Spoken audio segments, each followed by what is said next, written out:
We have a $100 million opportunity in front of us. So I know I can add at least $100 million more in revenue. If you are not in sales right now, you're broke. Yes. Anybody that's not selling, you're gonna be broke. Yeah, well, you know college? You just talked about college? Yeah. Like, unless you're a surgeon, a lawyer, or a super specialized skill, which will be replaced at some point. There'll be like a different place to go learn how to be a lawyer. Dude, you're broke.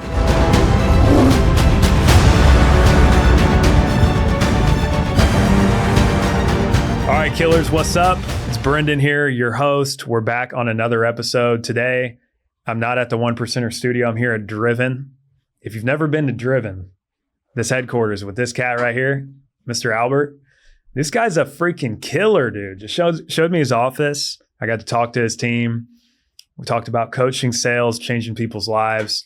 But dude, you're killing it, bro. So it's definitely cool to sit down and have a quick conversation with you, man. Hey, thank you, man. Thank you. Really excited to be here on your podcast, and thank you for coming, by the way, because one thing about you and one thing about me is like, I see you're 25, right? Mm-hmm. 25, dude. I'm 41. I could be your dad, and you're so good with sales, and you went to the Elliott Group, and you were number one. You're number one right now. And you said you took over number one and you're not letting it go. So like everybody watching this, maybe the Elliott Group's watching this. Yeah. Like they're not catching up to you anymore. Like I don't see it happening now. I have all these businesses. Mm-hmm. So I made millions like a long time ago with my businesses. And then I decided to get into coaching and sales and that kind of stuff. So because I built my personal brand, now that other businesses run on autopilot, I said, hey, you know what? Like, I need to blow this up. And when I went to your office, your headquarters, I'm like, man, you guys are fucking animals, making a bunch of sales, making a lot of money. And I said, hey, I want to do the same thing here. And you said, hey, you know what? You could do it. And then now you're here. And so I'm just telling you that, like, the Elliott Army, like you guys have now Driven Army, but it's like, we're the brown army. So you were here, you inspired a lot of the guys. So I'm really excited to build the sales team in Driven to like be selling like hundreds of millions of bucks. Dude, 100%. And what's cool about you, like why I wanted to come out here and why you're going to kill it in coaching is because you're a real dude. You know what I mean? Yeah. Like we were just talking about earlier, like show me your office. Dude, I come here, you've got a beautiful office, you've got a big team. You just showed me all these other divisions of all your, companies. And it's like, it's impressive, man. It's what people want to learn how to do. Yeah. You know what I mean? So, and also really important is paying attention and always being coachable. Like one of the things that I always go by is be hungry, humble, and coachable. So for example, we have our sales team, right? And you're talking. Yeah. You're 25. I'm 41. You're a baby compared to everything I've been through and all the experience I have in business and everything. And I noticed some of my guys and girls, they're not paying full attention, and some people are walking out. And me, the owner of all of this, I don't even want to go get ice because I'm like, I don't want to miss out what you're saying. Mm-hmm. I don't want to go. I'm holding my piss because there's things that that I need to know to blow. Because I see like what I'm thinking about is we have a $100 million opportunity like in front of us. So I know I can add at least $100 million more in revenue. So I don't know why people don't see that. I'm 41. I've had the private jet, the houses, the exotic cars, the lifestyle for over a decade. And I'm here holding my piss, not going to get ice, to learn from you that you're just a rising star. You're 25 years old, but that's the biggest difference between people that are massively successful to people that are just successful. Yeah. Like, why would you step out of the room when you have an opportunity to learn something new? That's why you're so dangerous, dude. You're coachable, dude. You know what I mean? Yeah, it was interesting, man, seeing your team. Like you can tell when you look at some of these eyes, Yeah. if they're engaged. Yeah. Like you got some people who sit in rooms like that and that you can tell every word they're downloading into their brain. And then you got other people who are like getting fucking distracted and all this other shit. Yeah. Dude, that's the same way I am, dude. Like I'm always coachable. So like every time I'm looking at your office, I'm asking you questions. I'm like, oh, I'm taking that shit. You got $100 million ideas sitting everywhere around you. It's just like, what scope are you looking through? Yeah. So, dude, I know a little bit about your story. Yeah. But honestly, don't know the full thing. So take me through a brief Albert Preciado biography. You know what I mean?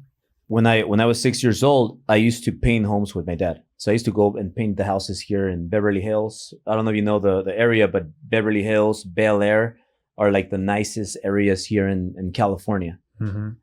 So we used to paint homes, and it's mansions, and it's where all the rappers, all the movie stars, all the professional athletes live, and just really, really wealthy people. So we used to paint mansions, and we used to see the Ferraris, the mansions, all the green. And we lived in a regular middle class poor neighborhood. So I never imagined like that existed. And I was used to shootings, drug dealing, and just a bad area. And then I told my dad, hey, why don't we live here? Like, it's nicer here. We're painting homes. And I'm like, hey, something's wrong with you, Dad. Like, hey, we should live here. Like, why are we living in an ugly place? I'm 6 years old. So I don't know what ghetto means. I don't know what Ferrari is. I just know it's nice versus ugly. Exactly. So he said, it's not for us. And then I said, well, why not? And obviously it's because my dad came from Mexico, and a lot of us Latinos, we just feel that we're not good enough. You know, like we don't have the blonde hair, the blue eyes like you. We're brown, and we feel like we're meant to be poor. And me being a kid, I'm like, wait a minute, it doesn't make sense. It doesn't matter what color you are. You could be rich, you know, like why aren't we rich? So long story short, my dad, he said, if you work really hard and you never quit, maybe one day you'll be here. Maybe it's possible. So I did that, went through school, and my whole elementary, middle school, high school, they used to call me wetback, go back to Mexico. Dude, they made fun of me. You grew up, you went to school in California? Yeah, but I didn't speak English till I was, when I was 6, 7, I started learning because I was forced to, because my parents just put me in school. And then they said, they agreed, let's send them to Granada Hills, a white neighborhood, because that's better and it's going to be a better environment for him. Nice. So I don't know if they thought maybe we should teach him a little bit of English before we send him there. But they sent you right in for a trap, bro. So they sent me there, and I'm like 6, 7, and everybody is white. Everybody is like English, like everybody speaks English. Nobody is, I'm like one of 3 Mexican kids or Latino kids. Dude, that's crazy. And there's like 3 Latino kids, 3 black kids, 3 Asian kids, and everybody else is just white. So I'm there and I'm like, damn, where am I? Like, this is different. And they put me in special ed class because they thought I was special ed. Then they realized, well, he just doesn't know the language. So then they put me in ESL. And then the whole elementary, middle school, high school, I just grew up with people making fun of me. I had a horrible accent. I couldn't understand most of the things. I couldn't get girls. And I've always had this thing with beautiful women and like, you know, beautiful women. Yeah. And then that led to other problems, but beautiful women. And I saw these girls that were hot, and the popular kids used to get the hot girls. So I'm like, man, I can land this girl, but I was very insecure. So I barely passed high school. They mailed my diploma because my GPA was 1.8. I had a bunch of U's, tardies, absences. So then when I went to college, I was forced to go to college because my parents said, if you go to college, we'll buy you a car. I got a red Honda Civic because it reminded me of the red Ferrari that I saw when I was little. Nice. And I went to college, and then I was just unhappy with just not being able to get laid, being very insecure. So I started working on all my weaknesses, all the things that I didn't like about myself. I started lifting weights, getting a tan, talking to girls. And got better with all that. So that was when you went on your self-development journey. You were trying to get laid when you were like 18? Is that right? I mean, I think every straight man's dream is to get laid by a hot girl. So I just wanted to get laid so bad. Dude, that's why I started working out too. Yeah. You want to get laid by and you want to get laid by like a 10. So I did that. I started working out, and I went from being insecure and thinking that I was ugly to now thinking that, dude, I'm good looking. I'm a good looking Latino. Like, I'm going to get all the girls. And then I realized, fuck, I'm shy. I'm very shy. So I'm not that confident. What were you doing business wise at the time? This was when you were in college? I was a college broke student. So I used to go with my friend, my best friend, Felipe. And he would ask his dad for $20. I would ask my dad for $20. And we would go to Costco and buy the absolute 1.75 liter bottle. Yeah, it was you would get a deal. Like, I don't know if Costco still offers this, but you get a deal for the 1.75 liter absolute vodka bottle. You get it for $26 back then. I don't know how much now that costs, but we would buy that. It'll last us like a week, and then we would go to the beach, Corona del Mar here in it's like in Orange County, and we would get a water bottle and fill it up, go to the beach, and then that was our liquid courage to go and speak to all the girls. Wow, you're a pickup artist. Well, that's how. Well, that was one part. That would get rid of the being scared and being shy, and then we would go to the girls, and then we learned the formula of numbers game. So the more girls we spoke to, the more chances we would have. So we did that, but we also needed to polish our pickup game. So there's this really good book on picking up. It's by Neil Strauss. It's called The Game.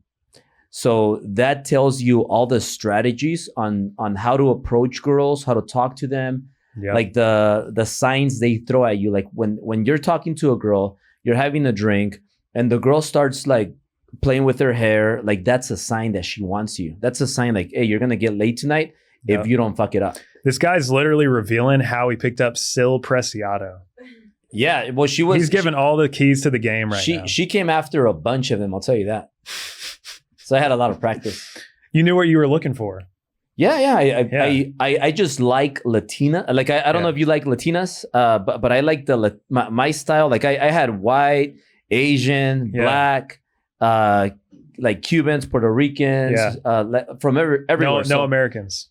A lot of white girls. I had a lot of white girls. Not a lot, but I did have plenty white girls, Europeans, Russians. So this is why I love doing podcasts with Albert Preciado. I'm raw talk, baby. I keep it real. Yeah. So, but what I liked the most were like those like Puerto Ricans, Cubans, Venezuelans, Colombians, and Mexicans. But I liked like the small waist, like nice boobs, nice ass. Question for you. Yeah. Do you feel like having Sil and having a stable relationship helped you become more successful? 100%. Yeah. 100%. Because I think girls are the reason why men self-destruct. Because girls make guys drink, do drugs, just do wild, crazy things, bar fights. And so when you find a girl that's stable, you stay out of a lot of trouble. Dude, when you're dating, sometimes you get into like this, you date this psycho girl and she could bring you down. You ever had a heartbreak? A few, not a lot. I'm more of the heartbreaker. You were the heartbreaker. Yeah. It's fun. It's funny, dude. Once you've been through a couple of relationships and you've had like a heartbreak or anything like that. I went through a similar journey when I was like 18. I had this girl, like high school sweetheart, broke my heart. Yeah. I was torn. I was like, dude, I'm gonna get jacked. I'm gonna get tan. I'm gonna just start getting laid. Yeah. I did that for like 3 years before I met my girlfriend now. Yeah. Been with her 4 years. So you had some practice though. Yeah. That's good. Dude, I was so distracted though. When I was like, just going after women. Yeah. Once I locked in with Gia, dude, like my business is she the one? Absolutely. Yeah. 100%. Yeah. Do you guys live together? Yeah. Lived together 4 years. Oh, awesome. So you're set. Freaking, buying houses, buying rental properties. See, the only together. thing I would recommend somebody like you is make sure you had a lot of sex before. Yeah. Because if you didn't, then later you're gonna want to have some sex, like with different girls. Dude, so true. Yeah. Like if you don't have sex with a lot of girls, you move in with a girl, you get married, you're fucked. You're gonna get you're gonna cheat on your wife. Yeah, and breaking up, and it's gonna get nasty. Yeah. So these are keys to a successful relationship. Yeah. Well, I was fortunate enough to be from 18 to 21 a complete man whore. Yeah. I mean, good. My goal was in that 3 years to get 100 bodies. Yeah. I fell short just a tad. Minimum. Yeah. I'm not on your level, of course, but you know, I was putting in the work, bro. Yeah. Multiple. Yeah. That's. I lived in Illinois though. Yeah. Like there wasn't that variety that you had. Yeah. It was just white trash where I'm from. I've said my body count in other podcasts, so I won't say it on this one. But what happened when I dropped out of college, I dropped out of college because I was tired of being broke. So like most college people or students are broke.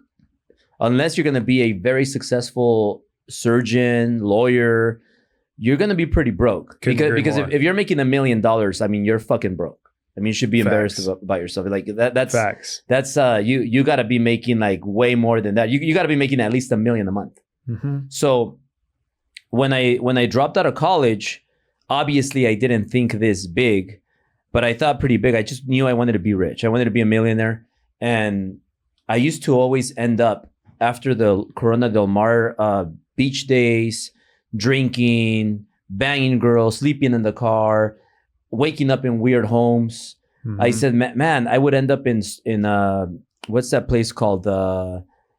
Not Denny's, but IHOP. I would end up in IHOP 24/7. Yeah, pancakes. so I was hungover, so I would go to IHOP with my friend, and I was hungover, and it's me and him like losers, and I'm like, fuck. How old were you at that time? 19, 20. And then I would see another guy that would be there like hungover, but he would be driving a brand new Mercedes. And I'm talking about the S-Class, the big one, or Beamers, the 7 Series. They had a Rolex on, and they had a fucking hot chick. And it brought you back to when you were 6, seeing the nice houses. Well, I mean, the nice cars at least. Like I didn't even know beautiful women existed back then. But like I would get girls, we would get girls in the beach, but not 10s. Yeah. We would get like, 7s, 8s. And then I would see these guys, and they're like right there hungover, but with a hot chick, like a 10, a nice car, a Rolex. And I'm like, damn, what are we doing wrong? So one day I'm just like, I'm going to go ask this guy, like, hey, what do you do, man? I go there and I ask this guy, what do you do? Real estate. Then the next day, I'm like, hey, what do you do? Real estate. Then next week, I asked the same, like another guy. These are all different guys. And they're like, real estate. And I'm like, we got to get into real estate. So that's why I got into real estate. That's awesome. That's like Wolf of Wall Street, bro. Yeah, dude. We have a lot of, he's been on my podcast. We have a lot of similarities, a lot. Yeah. I'm like the Mexican wolf. You are, dude. Yeah. You should make a movie like that. Well, I'm living it. Yeah. You're living it. I can relate to your story a lot too, dude. Like I 18, I go into college, I get that heartbreak. I become just a freaking absolute man whore. I'm just on a chase for tail. I'm unfocused. I drop out because I'm so focused on that. I'm drinking, doing drugs. I become just a totally crazy person. And then what happened to me was I was like, a couple of my buddies were selling cars. Yeah. And I was like, dude, how you guys driving brand new cars? You know? And they were all like, dude, car business. Mm-hmm. Come to this bar. We're celebrating my buddy's birthday tonight. My general manager is going to be there. He's like the owner of the dealership. I was like, cool. So I got hired at a bar. Yeah. I went and interviewed. Aren't you happy though that you got to experience I don't know if you did cocaine. You did cocaine, right? Mm-hmm. Before? Yeah. Cocaine, drinking, and sex. Like one of the best experience I've ever had. I don't recommend it though, because most people won't be able to handle it, and they'll probably end up dead. Facts. But best experience like I've had. Do you regret that, or are you happy that you went through that to become who you are now? That's a good question. Well, I tell Gia all the time. I'm like, you know what? I don't regret any of it. And matter of fact, at the time, those experiences, they were fucking fun. They bro. were fun. Yeah. I don't want to go back. Like I'm in a different phase of life right now. I I'm would so probably kill focused myself if I did that on again. business. Yeah. Oh yeah. I'm lucky I didn't. Yeah. But I'm like, they were cool experiences when I was doing it. And whenever you go hard, like when you're young, you don't crave it as an adult. Yeah. Cause like I see sometimes like some people just casually drink or do drugs their whole life because they never went too hard. Yeah. I went so hard that I experienced the worst that like now I don't need it at all. I don't fall for the trick, you know? Yeah. Well, you're a lot more advanced than me because you're 25, you're making over $1 million and you already experienced all of that. When I was your age, that's when I was on my downfall. Like when I was your age, that's when I was doing like 8 balls. I went from 1 8 ball to getting 2 8 balls. I used to party from Monday through Sunday. Dude, all while you were in real estate? Yeah. Yeah. Wow. And my first year in real estate, I'm about 21 years old. I did $260K for that year. Yeah. How are you killing it at such a young age? Like, you know, because you had fast success and you were outside of work, you were doing some crazy shit. Like what gave you the advantage? You know, it wasn't it wasn't that you were staying clean and you were focused and shit. I was always into self-improvement, but I had like I had good mentors and bad mentors. What I mean by that is I used to read a book a week. So my first mentor that was a millionaire was I was dating a girl, Colombian Mexican girl, and the brother owned the mortgage company. And the brother, I learned a lot from him, but I also kind of learned bad habits because, you know, was he the crazy one? He was the crazy one. Yeah, he was like banging all these hot chicks that were like his employees. And he would get he would do drugs, cocaine, drink, and he was like my role model. I'm like, damn, I want to be a millionaire like him. He recommended me to read the book Rich Dad Poor Dad, and I read that book, and then I became addicted to reading a book. So I started reading a book a week. Every week I would read a new book. This is while you're partying and stuff? Yeah. So, and I'm young, man. I have I'm doing a lot of things. I'm going to, I have a teacher assistant's job. When I get into real estate, I still have a teacher assistant's job. So I'm a teacher assistant. I'm taking my classes for real estate and I'm an assistant to another real estate and mortgage person. So then after that, I became just full-time. I quit the teacher assistant job and I became a full-time mortgage loan officer. And I read that book because the brother that owned the mortgage company, he said, read this book. He's the millionaire. So I want to listen to him. So I do that, but then I see him like, damn, he's fucking banging every hot girl that works in the company.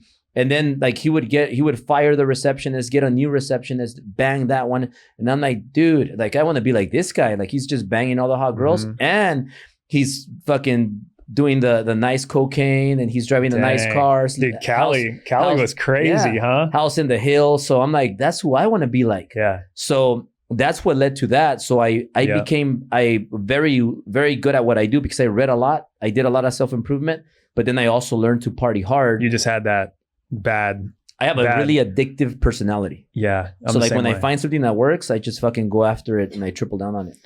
Dude, we got a lot in common, dude. Because like right when I started selling cars, my first sales manager was banging the freaking head of accounting. Yeah. Buying Coke at the dealership. The Coke dealer was coming to the dealership on Friday and dropping it off, drinking at work. And I was like, oh, this is selling cars. This is how you do it. You just like participate. Yeah. So I was doing all that shit. And then like after about a year and a half was when I was like, into the car business. I was like, dude, this has got to stop. You know what I mean? And luckily I had a good woman to like kind of get me out of it. But yeah. So 25 was like your freaking crash.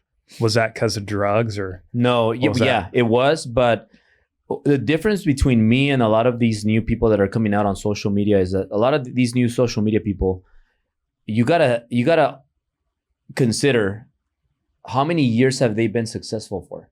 Like, have 100%. They been driving Lambos, Ferraris, flying private, or showing the lifestyle for 1, 2, 3 years, or have they been doing it for decades? When was the first time you made over $100,000?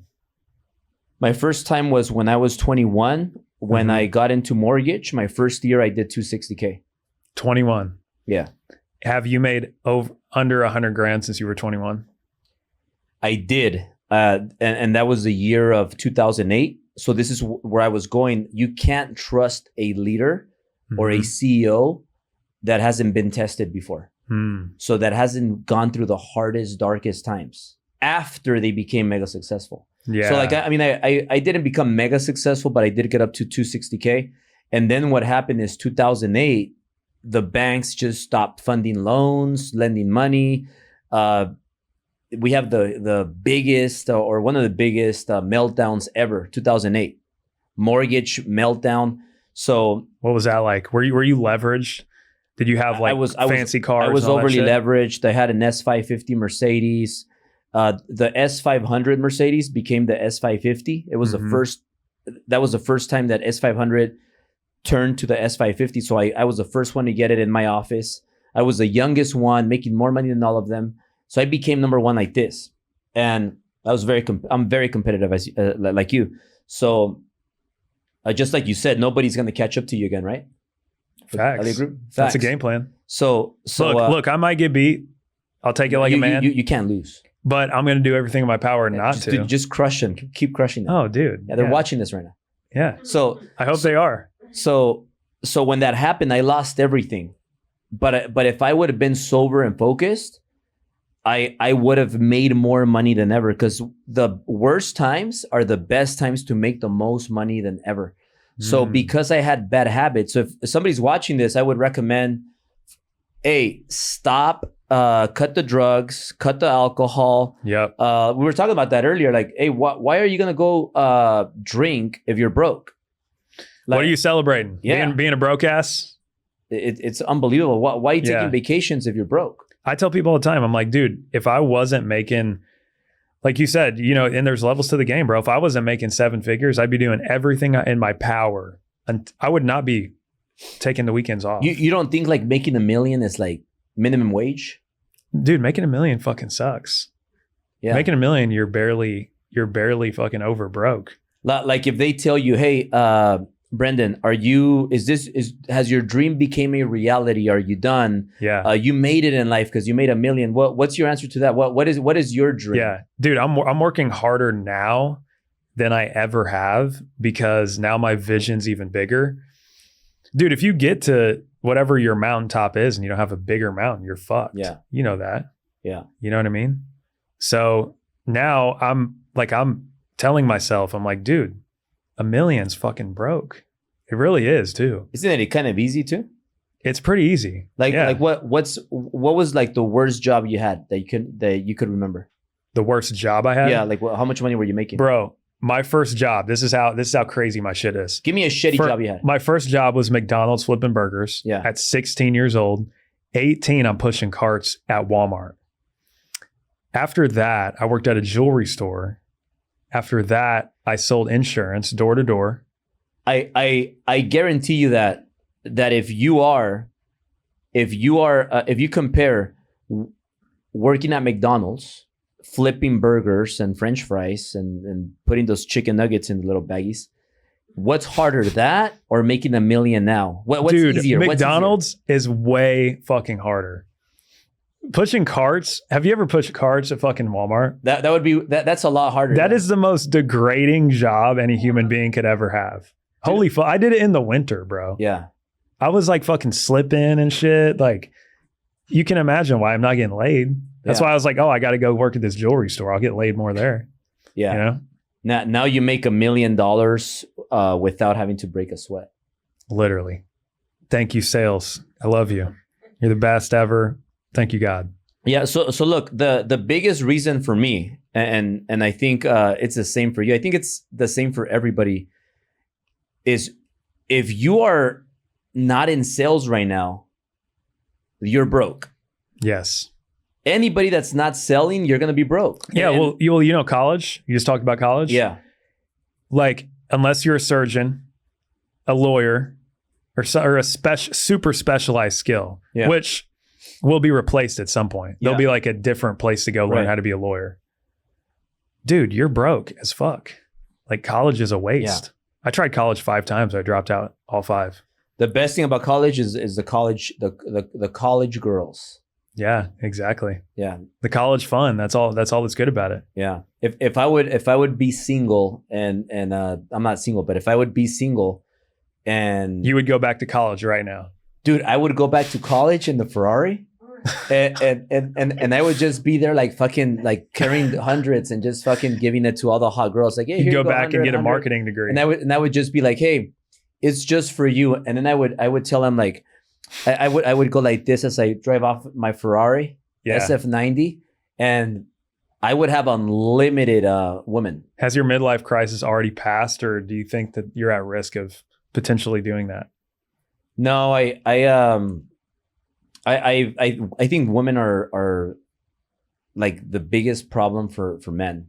So they're a distraction. They get you into trouble. They get you to drink, to party, to do drugs, to make mistakes, get DUIs, go to jail. So I believe that you got to find the right one and you just got to stick to her. Dude, find the right one, stick to it. Yeah. Amen to that. Yeah. Facts. Okay. Do you like living in California? Yes and no. I like the weather, but I hate the state taxes, and I hate the California laws, like the laws here, like the gun law. There's just a lot of stuff. You gonna move anytime soon? Yeah, we're gonna move to Florida. Really? Yeah. When? By the end of the year, I think. If I would bet, if I would be a betting man, I would say by the end of the year. You're already lining it up? Yeah, I think it's time. You haven't looked at Scottsdale, Arizona? It's too hot. It's too hot, dude. Come on, man. And I need a beach. I like to go to the. I like the beach. Yeah. I like the beautiful woman, the beautiful people. We're gonna see how good I am at closing because I'm gonna close you on moving to Scottsdale. It's too hot. There's no beach. Damn. I don't know. And then the you get a lot of allergies too. See, that's the opposite for me. When I lived in Illinois, I got crazy allergies. I moved to Arizona, I got none. Yeah. I am hot though. It is pretty hot. Yeah. But dude, you get used to it. It's whatever. Well, I was in Scottsdale like a week and a half ago, I think. Yeah. And I was outside. It was only 120. It was fine. That's not hot? Fuck no. How hotter does it get? 125, 130.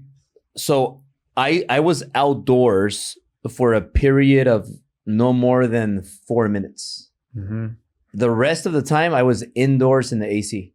Because I walked out for a little bit, or actually 3.5 minutes of the 4 minutes were when the guy there was taking us to a room and he got lost and he couldn't find the room.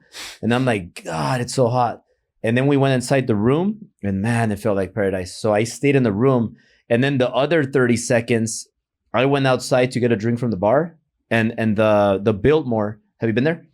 Biltmore? Yeah, Biltmore. Mm-hmm. Yeah. They have a bar outside, but it's all the way outside in the middle. So I went outside and I was walking to it. And then halfway in, I'm like, damn, because I made the mistake to walk with my bare feet. So I was walking. Dude, don't do that. And 30 and like halfway there, my feet start burning. I'm like, shit.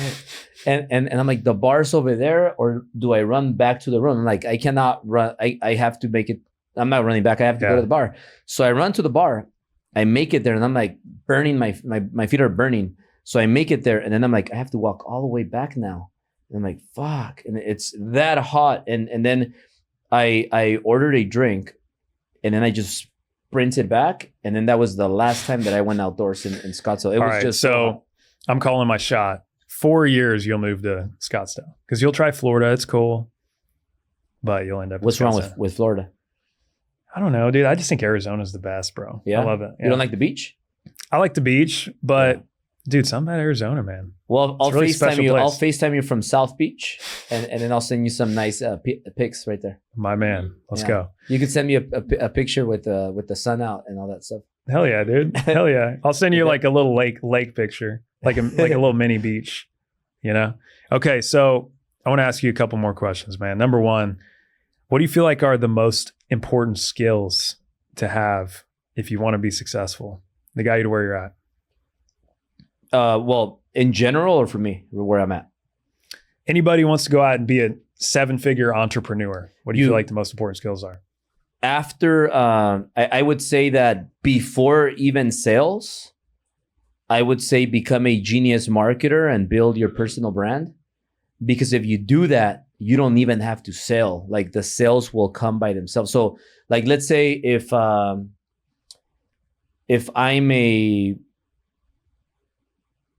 it seems like I'm always talking about girls, but if I was a girl, like I would become the most, I would get the most attention, become the most beautiful girl, whether it's like, I got to get surgery here. And then I would go out there and I would start like my YouTube channel, start creating content, start getting attention. You don't have to go the route that Kim Kardashian did, where you create like a porn video and then you become a multi-billionaire. Yeah. That's a little extreme. Because she doesn't even talk. Like she doesn't really sell. Like she doesn't sell. I've never heard her talk before. Yeah, me neither. Well, me neither. Just her Kardashian show. But she doesn't even talk. She's just like, it's mostly like just them recording. That's a good analogy. It's their drama. Like their drama and she doesn't talk, she doesn't sell, but her ass sells. Facts. So because of her ass and the porn video, she became a multi-billionaire. So what I would do is like money follows attention. You got to get as much attention. And you got to look good. So very important to look good. You get attention. And then if you're good in sales, man, you'll kill it. But the thing is that most people, like, they don't do either or. But I mean, personal brand is huge, especially today. And you got to become a master closer or you just have to like sell without even trying to sell. I don't know if that makes any sense. What would be some tips for personal branding? Because you're doing a good job, man, building your brand, putting on badass events, having badass speakers out. Yeah. Well, you got to find out your superpower. So, for example, we got Andy Elliott, which I like a lot. We got Grant Cardone, I like a lot. We have Patrick Bet-David, I like a lot. We have Brad Lee, I like a lot. Yep. So, let's just say, what do I have different than them? But let's take away Patrick Bet-David. Let's just say Andy Elliott, Grant Cardone, and Brad Lee. Who else can we throw in there? No, not him. Tony Robbins. So we got Tony Robbins, Grant Cardone, Andy Elliott, Brad Lee. Okay, cool. They're all, they're all older than me, but some of them are not that far.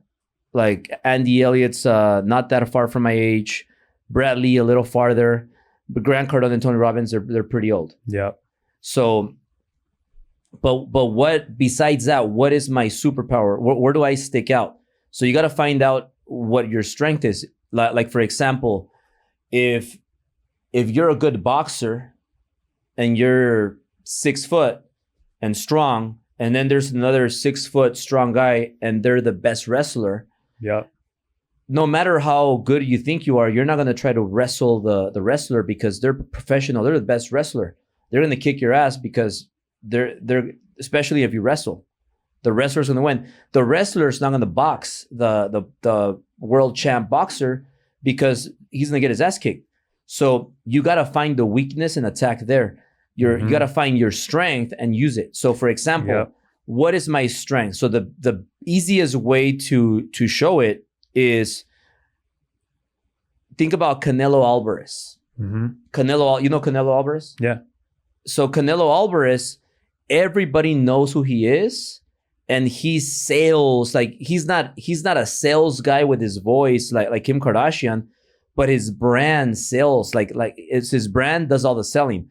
Kim Kardashian's brand, like her ass, that does all the selling. You think that's her superpower? Her superpower is her ass. Yeah, her ass, but her ass was introduced through the porn. Yeah. So that's how everybody saw it. But now she doesn't even have to. That was her moment. Yeah, that was her innovative campaign.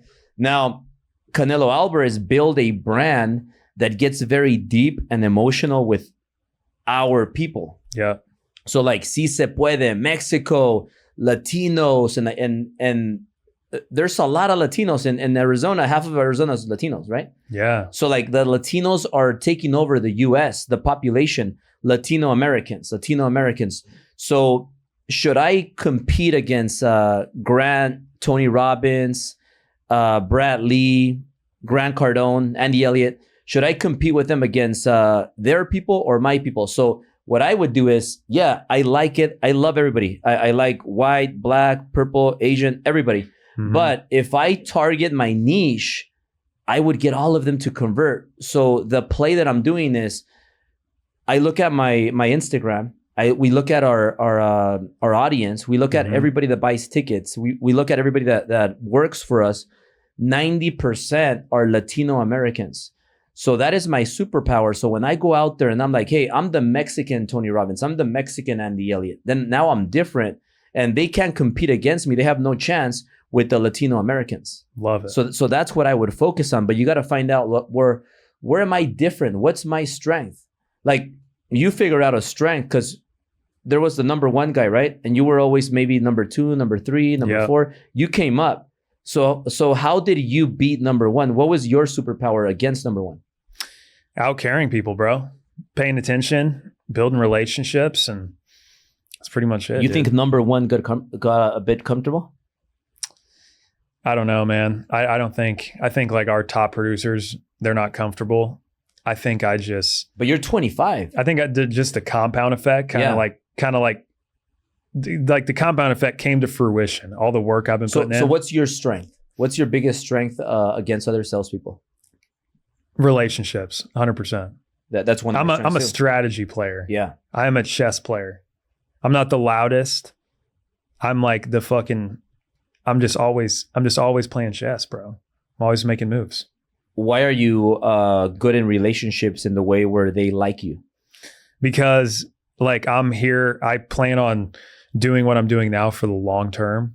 So every relationship I go into, I play the 10-year, 100-year game where I'm just like, you know, dude, it might not pay off today. Yeah. But it will pay off if you take care of people, the right people. Yeah. You know what I mean? It's like anything else, dude. If you take care of everybody, you will get burned. You will deal with people who are shitty, but you'll find those certain relationships that'll become multi-billion-dollar relationships. Yeah. You know?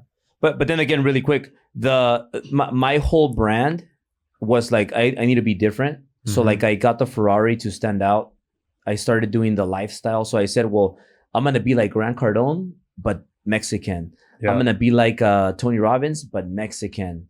And I saw the power that when you're like when you're a Mexican leader, like Canelo Alvarez, he fills up the boxing matches. Yeah. You have other fighters don't have a brand. You have other Mexicans that can fill the seats. Yep. Because they just don't have that brand. Mm-hmm. But what is that brand? What does Canelo have? He has his personality, his red head, and he like just he's pretty funny, right? Yep. So like he fills that void that people need.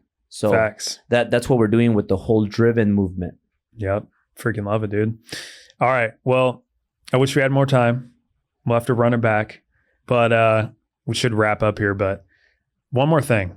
Advice to Albert Preciado at 25 years old. Yeah. What are you gonna tell that guy? What are you gonna tell that cat? Stay away from drugs. Don't do drugs, even though cocaine, liquor, and sex is like the best feeling ever. But I would say no drugs. Stay away from cocaine, drugs, meth, any of that. No drinking. Mm-hmm. Don't drink. And also stay away from women. Just focus on working, self-improvement, and being healthy. What sales industries are the best? And then what are the tips? Like what's the quick summary on how to become a top producer in your eyes? And by the way, like women, find the right one and stick to that one. That would be the advice. But I imagine you're thinking making money and becoming the person you need to be will bring the right woman. Yeah. Right? Yeah. That's what you're saying, right? Yeah. Yeah. Because if you like become the right person, you're going to find the right woman. Yeah. And I kind of feel bad because you should be going out with a lot of women and test like, but me and you were lucky because we could have been dead. I'm sure you could have been dead too. Yeah. I did a lot of stupid things, got DUIs, things like that. But yeah, like just be careful with the woman. Try to stay away from them because they'll get you in trouble. No drinking, no drugs. Focus a lot on self-improvement, and that's it. Now for sales, the best way to be. Did you ask the best way to become good in sales? Best industries you think, Oh. and then how do you get to being the top producer in your eyes? The best I think if you know how to sell, you could sell anything, but I would choose a vehicle that has more opportunities. So for example, right now, today, I would say that if you want to get into sales, the best sales industry to be in is coaching. Why? Because it's easy. You get paid right away. And there's $1 billion of sales being done a day, right? Yeah, facts. So like, you're never going to run out of sales. Yeah. And the thing is that, like we said it before, it's a numbers game. Mm-hmm. So if you make calls all day, you're on social media all day, DMing, doing lives, meeting people outside, whatever, you're going to find somebody. And you're going to find somebody that's going to pay you $10,000 in 5 minutes because they need it. They're qualified. Yeah. But you got to find the qualified buyers because there's no space or time to waste trying to sell a $10,000 product to a homeless person because they don't have the $10,000. Absolutely. Go find a qualified buyer and then sell them. And then also change your ask. Mm-hmm. You got to change your ask. So you got to start thinking a lot bigger because if I was homeless, I would be outside of the freeway, but instead of being such a small thinker homeless person asking for a quarter or $1, I would be outside the freeway and I would be asking, I would wait. I would actually be in the shade. Yep. And then when I see a Ferrari pull down, mm-hmm. I would fucking just go to the Ferrari and I'd be, hey, I'm homeless. You mind giving me $100? I wouldn't ask for $1. I would be like, give me $100. Yeah. And that's a qualified buyer. So that I would get the $100. I would kill it being a homeless person. So you just got to do that. And then also read 3 books. All you need to do is read How to Win and Influence Friends by Dale Carnegie. Boom. Read the Neil Strauss, The Game, and then Mystery, The Pickup Artist. The Pickup Artist by Mystery. Those 3 books will get you laid and will make you so much money and you'll become the best salesperson. So you're ever. Saying those last 2 books for basically picking up women will help you in sales? The best way, bro. Look, this is worth $1 million right here. Let's go. You guys should miss your flight. Let's go. This is worth $1 million right here.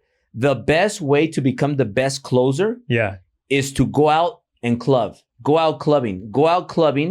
And when and go to the most expensive club. Not a brokey one and like don't go to like the ghetto for a club. Like a paisa club, don't go to a paisa club. Go to like the best high level expensive club in your area where it's expensive to get in. You need expensive bottle service, and then identify the 3 hottest chicks in that room. Practice your closing on them and do it over and over again. Eventually you'll get better. And if you could close those girls, you will become the best closer in any industry you get into. So that's what I did. That's how I got good in closing. Because I was closing a lot of girls practicing like that in good clubs. Yeah. But if you could do that, you'll close anybody. So that's why those 2 books, they teach you how to close the hottest girls. There's a lot of cool techniques. Like when you're at the bar, don't face into the bar, face outside of the bar because then the girl's gonna come to you. They're gonna approach you. So there's a power when clients are approaching you, the girl being the client, he's coming towards you and she's approaching you without even knowing. Dude, if they that wink is so at you, interesting. or if they smile, you know that they're an easy target. And then like we talked about today, you got to build rapport. Exactly. You got to get them to pay attention to you first. Then you build a rapport. You talk about the likes, like their likes. What do you like to do? This and that. You offer something for free, which could be, hey, let's have a drink. There has to be a reason for the drink. Yeah. It's my birthday. Let's have a birthday drink. They're already coming to you. They smiled. You winked. It's an easy close. But that book, it teaches you all those techniques that you could use in business. So those 2 books, I used them for business, for my mortgage career, not for girls. Even though accidentally they ended up working with women, and it led to like having a lot of. I made a lot of mistakes with women. Hey, go ahead and cancel our flights. I'm just kidding. All right, killer. So that wraps up. Albert's a fucking stud. Thanks for watching the show. Like, share, subscribe for more. Thanks for coming on. Thank you, bro. Appreciate it, man. Yeah. Killer.